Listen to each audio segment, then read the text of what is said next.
It's the morning after the car fire. This is what's left in the road. So I brought some rakes and shovels up. I'm gonna have to clean it up myself so I don't ruin all my tires driving up and down here.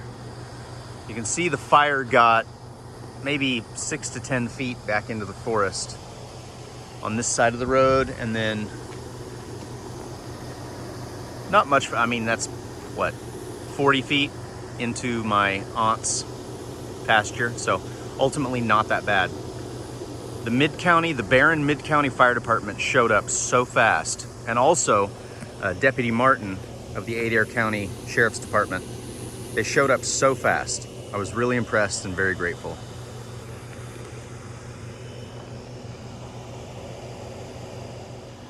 All right, I'm too hot. It's too damn hot for this, but that's pretty good.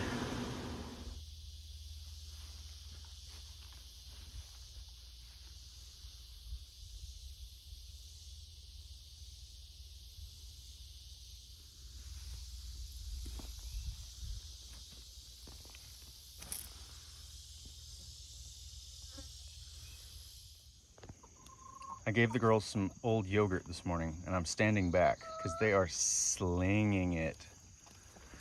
Look how ridiculous you look. Look how silly you guys look. You're loving it. Some of Corey's homemade yogurt.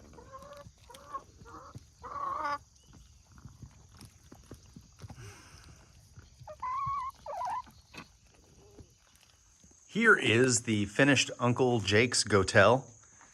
This is going to be the winter shelter for our goats. I just finished this up the other day. I finally put a door in, and then I used the one remaining plank I had in the pile of leftover wood that we built this whole shed out of.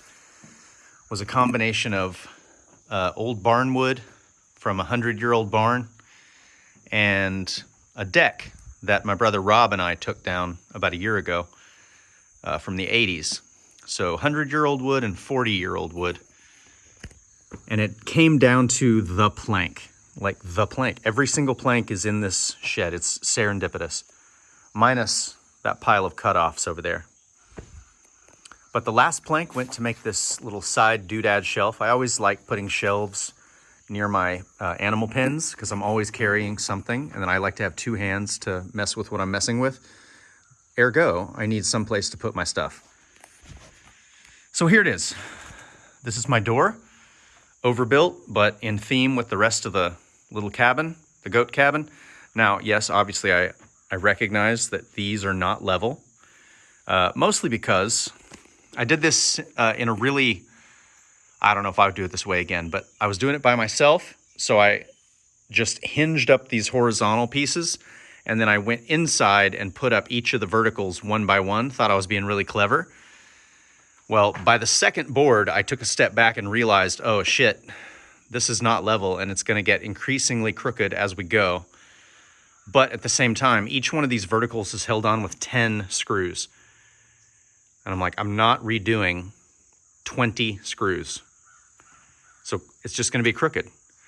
And that's kind of the mantra that Uncle Jake and I, my brother Jake, but Uncle Jake now in the narrative of my life, we had agreed from the beginning that we were not gonna be perfectionists because this is a goat house. And we've already overbuilt the goat house. So who cares if it's square or level? That's a theme that I repeat a lot.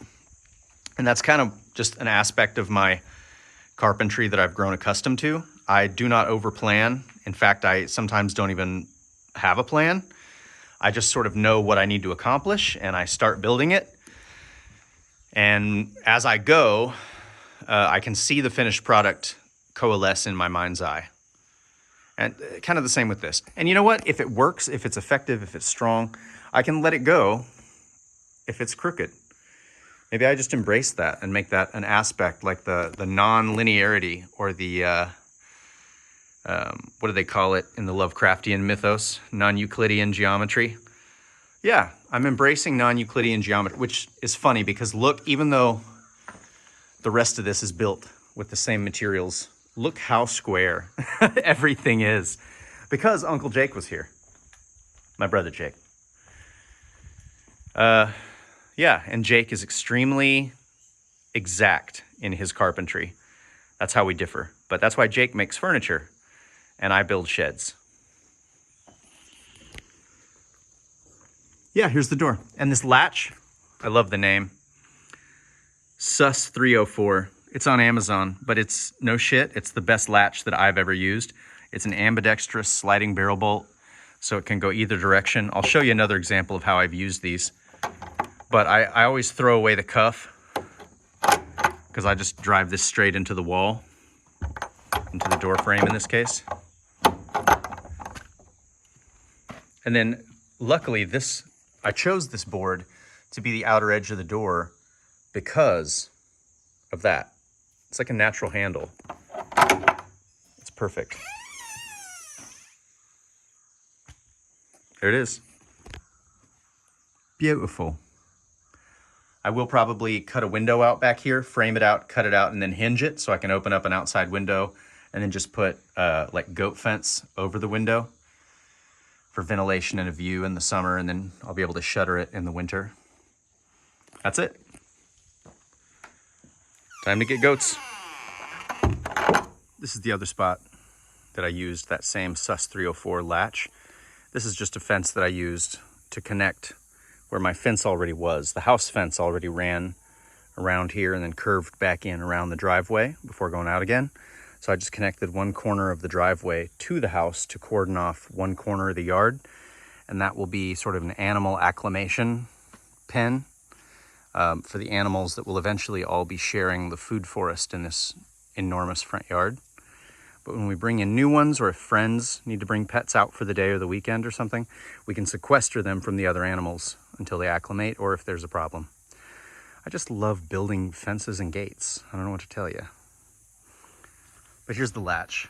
So I wanted this. This was the reason I ordered this latch, but I saw that I would save money if I ordered two, and it just so happened to be the perfect sliding latch for the goat door. But I got it for this gate because I wanted it to easily lay over to either side so that my daughter can reach up and operate it from either side. Yeah, that's it.